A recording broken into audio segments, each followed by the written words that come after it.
when Quincy was working on Off the Wall, nobody, the record company didn't want Quincy.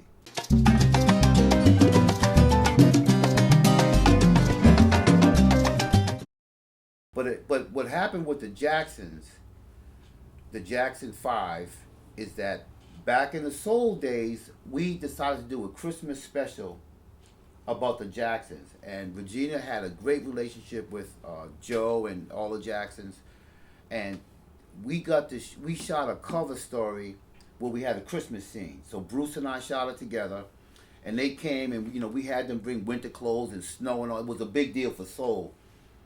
More and more people started seeing this, like the production of that we were doing. So around this time, I was already shooting stuff for Ed. He would have me shoot, publicity sessions, and I went on tour with the Brothers Johnson a couple times. The Emotions, P-Funk. So everybody get to see what we were doing. That was the great thing about that time.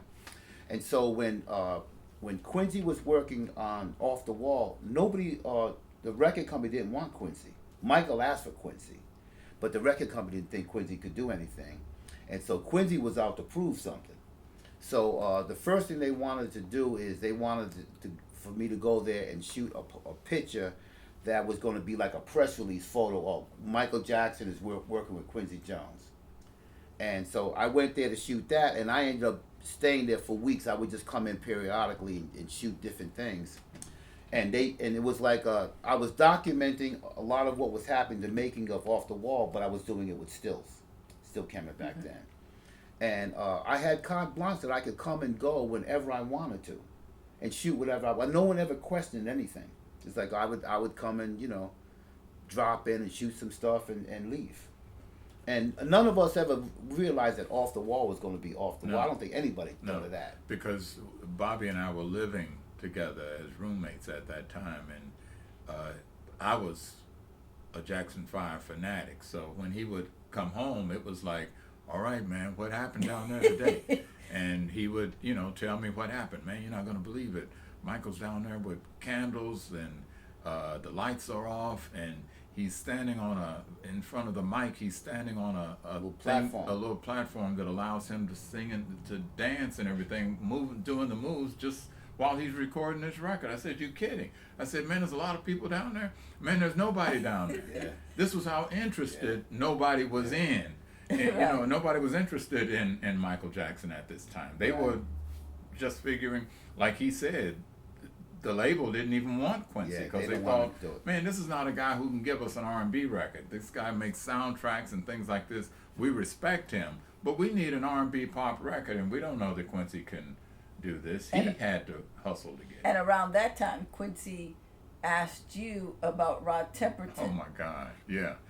Rod Temperton became just instrumental in Michael Jackson's career, and the fact that Rod had been writing for Heatwave, the band that he was in, and he had a lot of hits with Heatwave, Groove Line, and just Always and Forever. Yeah, a million. Everything was sweet. And Quincy asked me one day in his office, he said, do you think that what this guy is doing for Heatwave, he could write songs for, say, Michael Jackson or something, for a singular artist, instead of a band, just a solo guy? And being the genius that I am, I just kind of paused and said, Quincy, I don't really know. I don't know if they would translate. I don't know if, I know he does good stuff with Heatwave. Now, Quincy probably had this motherfucker signed on the contract already. He already did. And he was just being kind to me by asking my opinion.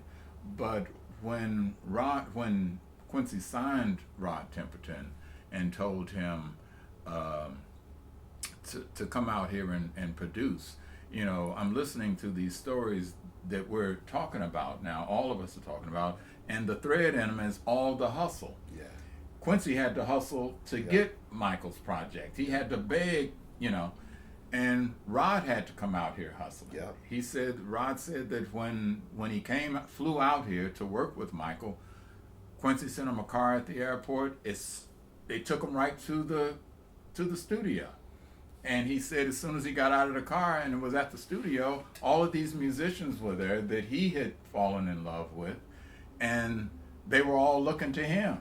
And Quincy said, "This is the guy who's gonna tell you what to do. He's gonna, he wrote the songs. He's gonna tell you what to do." So Rod is like, "Wait a minute, how am I gonna make this work?" So everybody was hustling at this time. But back to Ed Eckstein. I'm sorry. No, you go ahead. Well, back to Ed Eckstein. Ed would, he was, overseeing all of this stuff. He was coordinating a lot of this stuff. And at the end of a recording day, it was nothing for Ed to come to our apartment, Bobby and I, with tapes. And he would be playing the day's recording, and you could hear Michael Jackson's voice, cracking, and Michael would be fucking up. And, we're hearing all of this, and it's like, oh my God, he's human. Yeah, we just can't believe it.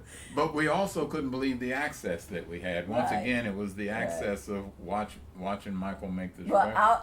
The first time I heard Michael crack was when we were doing the pageant. The Michael, Michael. Yeah. This was the second year. I was just getting ready to move out here. We had Michael, we had Randy and Janet, and we had to go to the studio to pre-record the stuff for the pageant.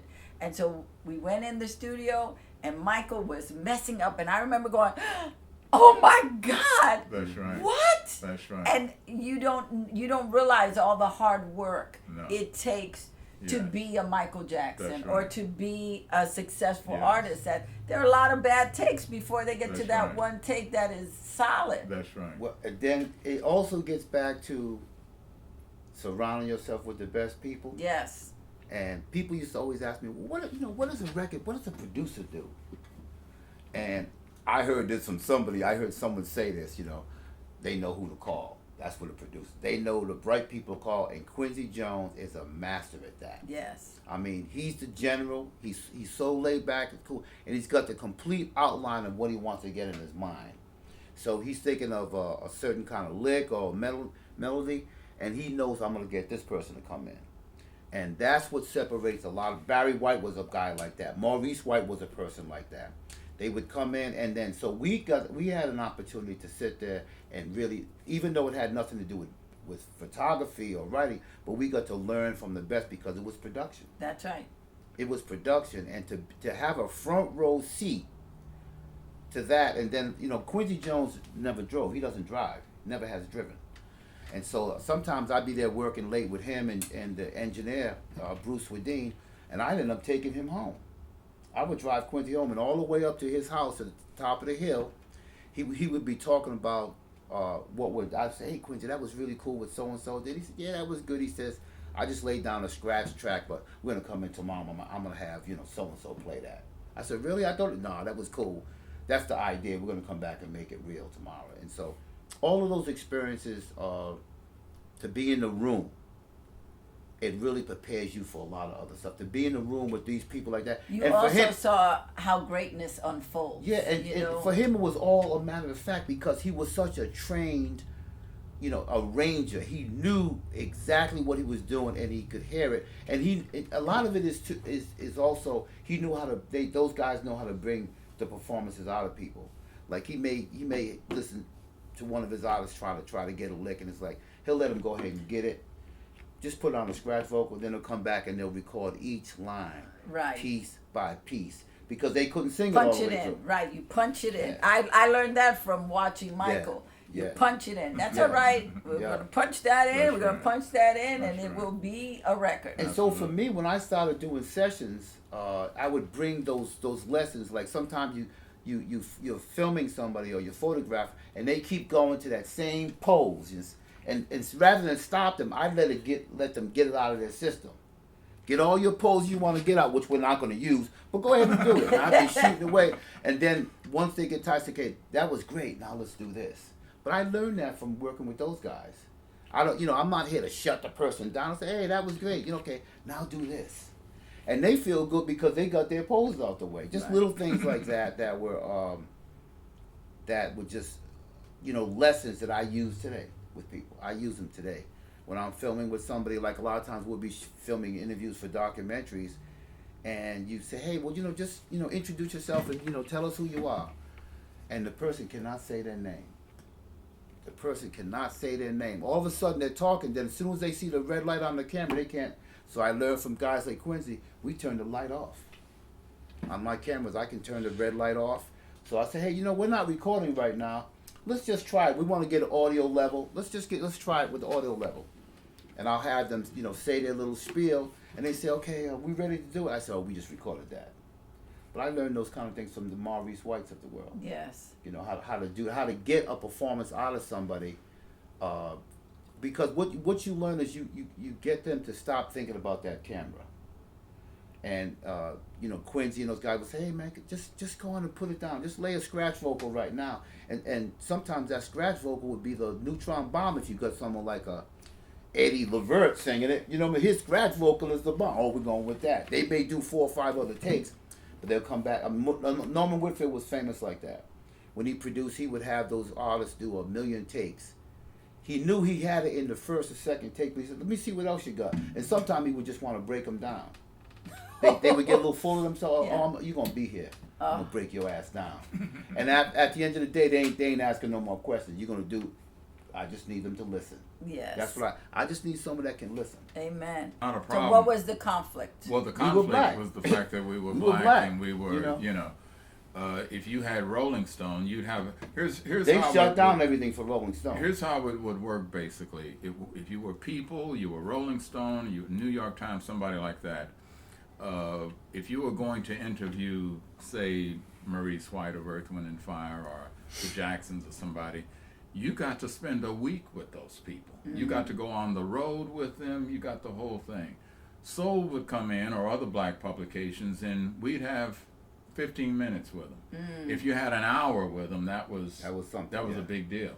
And in that hour, they would want me to do my interview, and you shoot, and him to shoot. And so, he would come in, he and Bruce would come in trying to set up a whole shoot like we got here right now. And they would say, what are you doing? It's like, no, we're getting ready to shoot this lady. They expect you to pull out a camera, a little flash on top, and just bang, bang, While we're doing the interview. Exactly. And it's like, well, wait a minute, we're doing a cover story. People magazine is only interested in this guy in a little paragraph here. Right. And we know how priceless that is because we know millions of people read that magazine. Right. But to our community, this guy is a god. We're going to put him on the cover. Mm-hmm. Right. So that's why a lot, because as you're saying it, I remember a lot of times the covers looking like it was a picture. You know what I mean? Right. On Soul, like you would see, and that was something that I actually liked, because when I would open it, it was like I was there at that thing. It was like, oh wow, as opposed to it being posed. That's right. So. But we wanted our own pose. Yes, right. yes, Yeah. yes. And they would give Bobby and Bruce, and they would give Soul these photographs that, the publicists had shot. Yeah, the little record 8x10 company. glossies and stuff. That everybody. That everybody got the same picture. So I'm like, what? And it was a whole thing, but we got through it.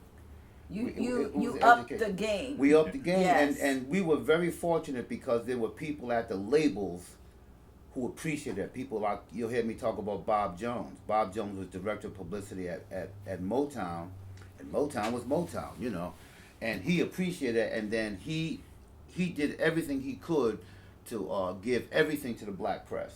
Like they would have press junkets to, Las Vegas, and they'd have Rolling Stone and People magazine, and he'd have all the local black press would also go, and he would make time for the black press to get what they would need. Gerald Busby, Cecil Holmes, all of the people like that, and then the other major labels, CBS and stuff, they started seeing the coverage they were getting, and the artists started requesting that they wanted to get that soul cover story. So that's when we had a little leverage, and we started really pushing our weight around. But it was wonderful. It was wonderful to be out here and to be doing that and to be interacting with different people, and so many of the artists were really special. You had the artists that really had their stuff together. Earth, Wind and Fire, Maurice White. It seemed like each act had like the leader of the group who would kind of make the decisions. And Maurice White was a decision maker for Earth, Wind and Fire. Barry White was an entity in and of himself, you know, and it was. I think they also respected what we were doing. Yeah, they were they were enthused. Number one, that we were so young, and we didn't know anything about what we were doing. We were just having a good time. I mean, if you could have told me that, Steve, you're going to move to LA and you're going to interview James Brown and Michael Jackson and Prince and all these people, I would have just said, and what do I do for this? I mean, who do I pay to, get this? We were just doing what we loved to do. So you guys came in the 70s when actually black music was really taking off, God, where, yes. I mean, it was like an explosion. The 70s just erupted with black music crossing over, like Earth, Wind and Fire, Kool and the Gang. That's right. You just had a lot of Barry White. Mm-hmm. You had people who were just kind of taking over, and the music was so rich. That's right. Was so rich. Yes. So we've just come out of the civil rights movement. Right. Free love is happening. Music is going on another level, because I don't know if I think the Jackson 5 might have been the first black group to play arenas. And then Earth, Wind and Fire came and started doing arenas. Yes, absolutely. It's something like that, because before that we didn't really have that kind of bigness, small, the Apollo, small. Yeah, we had shows. acts that would open, that would be lucky enough to open for a big pop act. I mean, Jimi Hendrix opened for the Monkees of all people. And I actually know people who were there that remember seeing, Jimi Hendrix, play. The parents bought them. These were white folks who the parents bought them to see the Monkees, and this black guy gets on stage and just turns it out, goes crazy. Wow. But I got to see Prince open for the Rolling Stones oh my goodness. At the Coliseum. So you were and there they when booed him, you were there and they when threw booed cans and bottles and everything that they had from the concession stands at him. Oh my God! Yeah, I went with Stephen Canfield from Warner Brothers, and I was like, "Let's go. We don't want to be here." They didn't care for his purple panties. I guess he was wearing.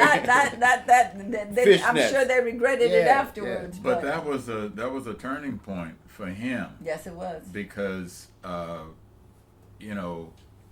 Mick Jagger has said that Prince didn't want to do anything with us after that because he was just so nervous and afraid. It's like, man, your crowd just booed me and just beat me up. He said, no, man, you gotta continue to do this. But I think it was at that point that, and Prince never said anything about it. I mean, he's talked about it, but he never said what I'm thinking. It was at that point that he decided, you know what, I just can't come out here with any old goddamn thing. I gotta have a fucking show. I gotta just, Michael Jackson used to say, I want to hurt him in the beginning when I come out, and at the end of the concert, I want to kill him in the end. He used to say, I want to hurt him in the beginning and kill him in the end. Prince had to develop that. Yes. Because he had been playing up to that point. He had been playing little shows that Warner Brothers had set up around town, and his fans were there, his early fans. Right. These people wanted nothing to do with him, the Rolling Stone crowd. And they wanted nothing to do with anybody, to be honest. That's right. They didn't want an opening act. I think George Thorogood and the Destroyers, Jay Giles' band. Jay Giles' band was opening, and then Prince. And, how Jay Giles got through it, I'll never know. Well, the truth is he was white, so nobody really cared. It was like this black kid getting on stage at Rolling Stone concert. Yeah. They went ballistic. They just hated him. I can't believe you were horrifying. there. My goodness. Yeah, I was like, we got to go. I've read about this. Oh, no, I was there. Legend. Me and Steve, I was like, we got to go, go, Steve. We got to go. I can't be here. I can't see this. And you guys left after Yeah, we left after Prince got booed off stage. Now I was let me ask you, how long was Prince on stage before they got him off of there? not very long. Did he get a song in? I think he might have gotten half a song. I don't remember the whole thing, but he did not. They were not having him from the first moment he came on. They were not having him. Wow. So it was and I remember thinking, this is racist, and it was very racist, and you know the sometimes you think music is the thing that unite us, but when you go to concerts, you see that's not really Not always so. the case, especially if you have a Because- favorite and you yeah. don't want to hear anybody else. You know, so it just was it was a very disheartening thing. I remember just being so upset. I want to beat everybody in the crowd. So once you got situated and you started knowing how to write music music articles, then what was your next move? Like after Soul magazine, Soul newspaper, what was your next move? Well, once I got, you know, some kind of a grip on a piece of a craft that I had, then I started trying to write for other people. Then I started writing for the LA Times, a Los Angeles magazine here in town, and you know, just Johnson Publications that, you know, that did Ebony.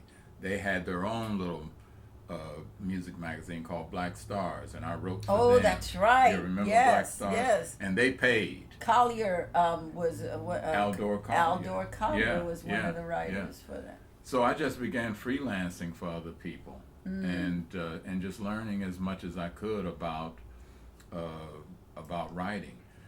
By the time that Michael Jackson came to the forefront, I mean, he had already been the Jackson 5, but by the time of Thriller, that's when I began to do what we're doing here. That's when people wanted to interview journalists and talk to them about, that's when the talking head business opened up for music journalists.